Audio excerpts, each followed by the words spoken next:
on Vanishing Chapter 2, Part 2. It occurs to me that the possible roots of dementism may lie in a discomfort related to the body.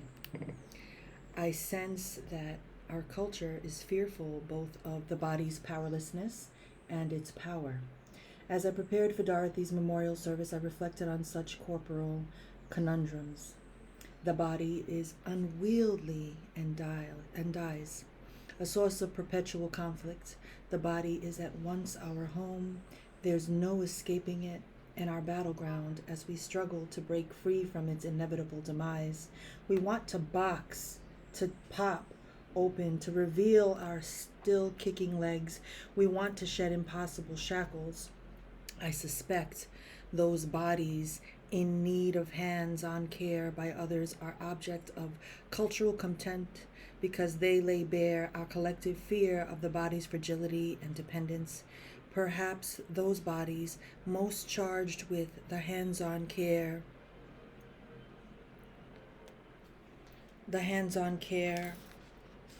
of these bodies also bear the taint. The same malignant forces that marginalize the old and cognitively impaired also marginalize their caregivers, who are often the most economically vulnerable and politically invisible people in American society. The philosopher Ava Kitte notes that the particular demands of caregiving and the traditional relegation of this work to women or servants make care workers more subject to exploitation than most. According to a 2018 report released by the Paraprofessional Health Institute, nursing assistants who work in nursing homes, the majority of whom are women of color, suffer workplace injuries at nearly 3.5 times the national average. Half of nursing assistants have no formal education beyond high school, and nearly 40% rely on some form of public assistance. 15% of nursing assistants live below the federal poverty line, compared to 7% of all U.S. workers.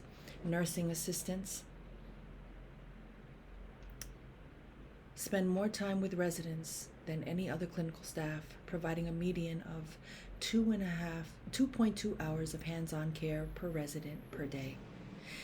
That this occupation, so central to resident care, is both hazardous and poorly compensated reflects the low cultural value placed on those who perform it, and by extension, their clients. I can count on one hand the occasions I saw administrators on the Gardens Dementia Unit spending time with residents and staff. This absence reflected and reinforced the broader culture of invisibility. Perhaps it is little surprise that both the vulnerable staff, often Black immigrant women, and their patients, often immobile, voiceless, dependent, were relegated to the same space. The curtain is drawn, hiding them from view, a vanishing act with no scheduled reappearance.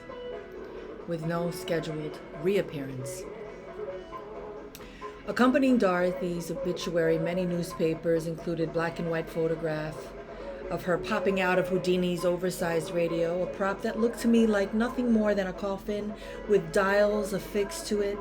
Next to this box stood a tuxedo-clad, wild-eyed Houdini, his arms agape, holding a wand overhead as he presented his assistant, the radio girl. The image made me think, perhaps irreverently, of the stories of Jesus, empty tomb, and the play of presence and absence that permeated early accounts surrounding his death. In Mark's gospel, when women come to the tomb to anoint Jesus' dead body, a young man dressed in a white robe, presumably an angel, appears to them and points to absence, to nothing but a heap of empty grave clothes. "Look, there is the place they laid him," he says. The women look at where the body was, offered only a brief explanation of the absence. "He has been raised. He is not here." The women are granted no positive confirmation of Jesus' whereabouts. They respond the way any God-fearing people would. They flee the scene, deathly afraid. The scene has the right components of a magic show, an expectation of presence or absence depending upon the setup, and a surprise reversal. I imagined Houdini at Jesus' tomb wearing a white tuxedo and waving a magician's wand overhead as he presented the empty space. The reversal, however, is askew, or it is at least incomplete. The dead body should be revealed as alive, not merely as missing. But the original ending of Mark, the earliest gospel, includes no post-resurrection sightings of Jesus. The women at the tomb were to believe based on what was not there, a faith based or on disappearance. Uncomfortable with this silence, and with the last image being one of women fleeing in fear and perhaps intuiting the failed dramatic arc, Mark's earliest editors added post-resurrection encounters with Jesus in the flesh, and not just with the clothes his flesh had once inhabited. The later Gospels chronicled rather detailed meetings between the risen Jesus and the disciples. Jesus shows them his feet, hands, and side. He walks through closed doors, breathes on them, and makes breakfast for them on the seashore. In John's Gospel, Mary Magdalene mistakes the risen Jesus for a gardener until he speaks her name. The disciples experience with their senses a newly constituted but still bodily Jesus, and thus gain what we moderns might call a sense of closure in the wake of Jesus' traumatic death. When all seems lost, a magical, fleshly reappearance defies death's despair. Nevertheless, I am drawn to Mark's original ending. It rings truer in light of the abundant absence that, to my mind, marks an earthly existence. The dead don't often visit us again. Imagine the silence at the yearly Houdini seance. The Population Reference Bureau estimates that 107 billion people have ever lived, which means that for every one person now alive, approximately 15 people have died. There comes a tipping point in the timeline of our own lives when we know more of the dead than of the living. We all have forgotten much more than we remember. The proliferation of vanishing, more and more, is what we have to live with. And yet, disappearance does not necessarily mean obliteration. I hope that what remains might be enough, that beholding something as quotidian as a dead body's dirty laundry might be enough to ignite and kindle undying devotion. For all of his losses in old age, I have come to feel that my grandfather, Jack, did not vanish. He persisted, a complex conglomeration of the past and his new present. Jack would mock sing into a salt shaker when good music came on in the nursing home dining room. What else but an infinity for life was behind the enjoyment of playing instruments, traveling the world, perfecting omelets, and singing into a salt shaker? Stooping over his wife's coffin, deep in dementia, Jack said, "I don't want to join you yet, babe." What else but a will to survive was behind piloting a cargo plane across the treacherous Burmese hump, scraping his way through medical school, playing gigs in bars at night, and declaring at my grandmother's graveside his desire to live.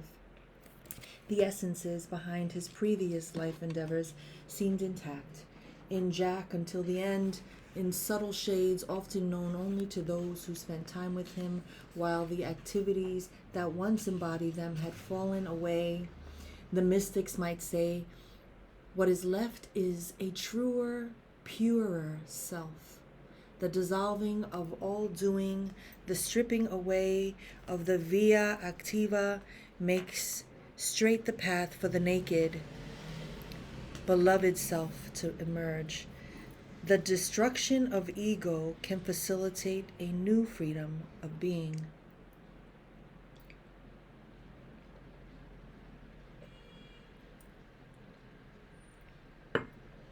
The definition of vanishing point seems to integrate apparent opposites. The point at which parallel lines receding from an observer converge at the horizon is also the point at which the lines disappear. The vanishing point is both unification and dissolution, the point of convergence and cessation. If I stand still and watch a person walk away from me, she grows smaller and smaller until she reaches the vanishing point. She has not vanished from the planet or from herself. She has vanished only from my view. If I move toward her, she reaches her vanishing point more slowly. If I move away from her, she reaches it sooner. Kitwood argued that as the degree of neurological impairment increases, the person's need for psychosocial care increases. What traditionally happens is the exact opposite. As the degree of neurological impairment increases, the person becomes increasingly neglected and isolated, further increasing neurological impairment, a vicious cycle. Malignant social psychology hastens the vanishing point. Person-centered care, which aims to affirm identity and promote well-being, tries to keep the vanishing point far off, to keep the person with dementia in view as a unified whole. The benefits of person-centered approaches, including the reduced usage of psychotropic medications among residents, is long-term care settings have been well documented. The Alzheimer's Association 2018 Dementia Care Practice Recommendations at a comprehensive guide to evidence-based quality care practices names person-centered care as its underlying philosophy, pointing to research showing that the individualized care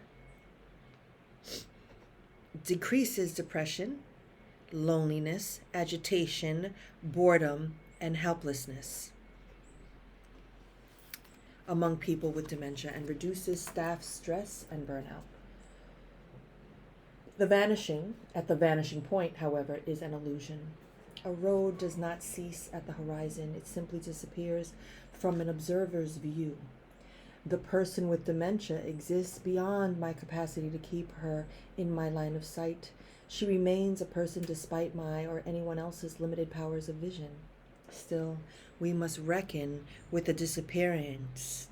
We must reckon with the disappearing even if it is in some sense illusionary.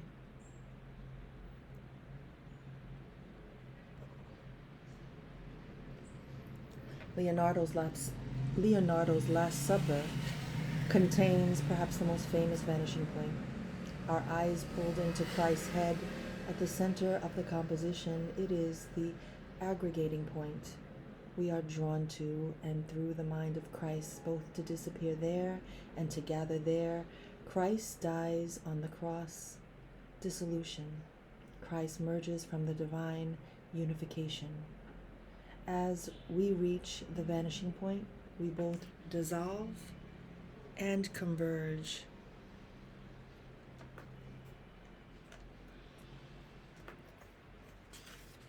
Having previously made arrangements with a Detroit funeral home for Janet Atkins' remains, her husband, Ron, headed straight away to the airport to catch his flight back to Portland on the afternoon of Janet's death. He wanted to get out of our jurisdiction as quickly as possible. One prosecutor involved in the case told the Los Angeles Times he wanted to disappear. Ron Atkins publicly voiced support for his wife's decision, but I wonder if he pled with her not to do it, that it might be his honor to be burdened by her.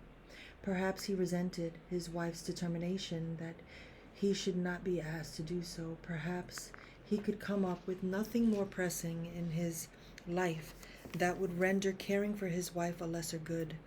Perhaps he was willing to risk their futures.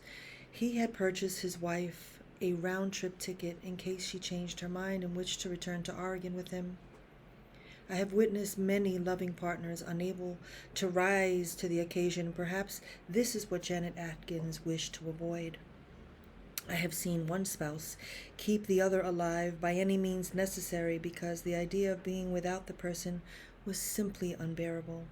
Maybe Janet Atkins knew that love is blindness at times. Maybe the only person she trusted was herself in the present and a pathologist in Michigan. I don't think Janet Atkins wanted to kill herself. Rather, she wanted to kill her future self.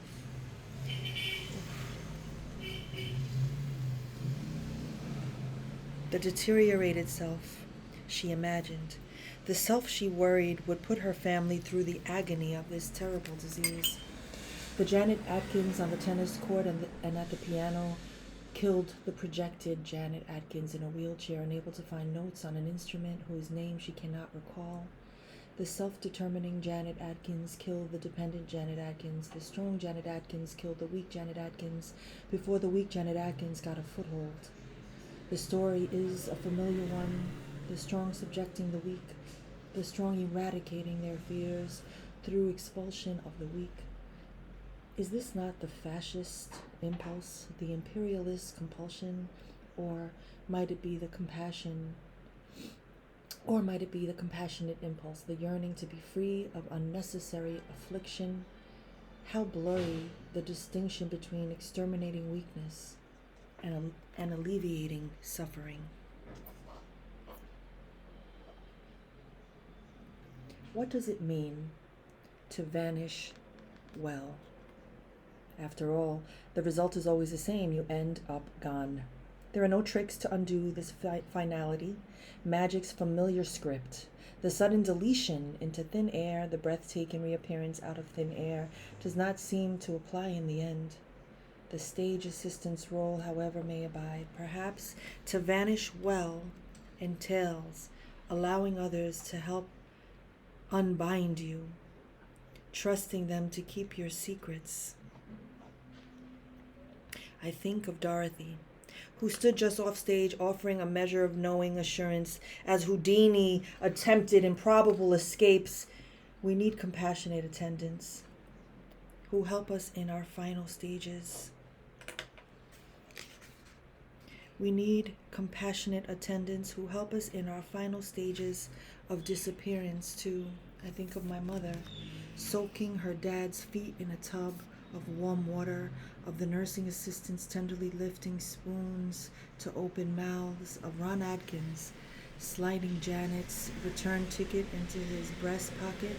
I imagine a world in which securing good support is not so hard because living and dying with dementia is not so feared or fearful. For most of us, our vanishing will occur slowly and may mercifully give us time to gather willing assistants who know the illusoriness of disappearance when we reach the vanishing point.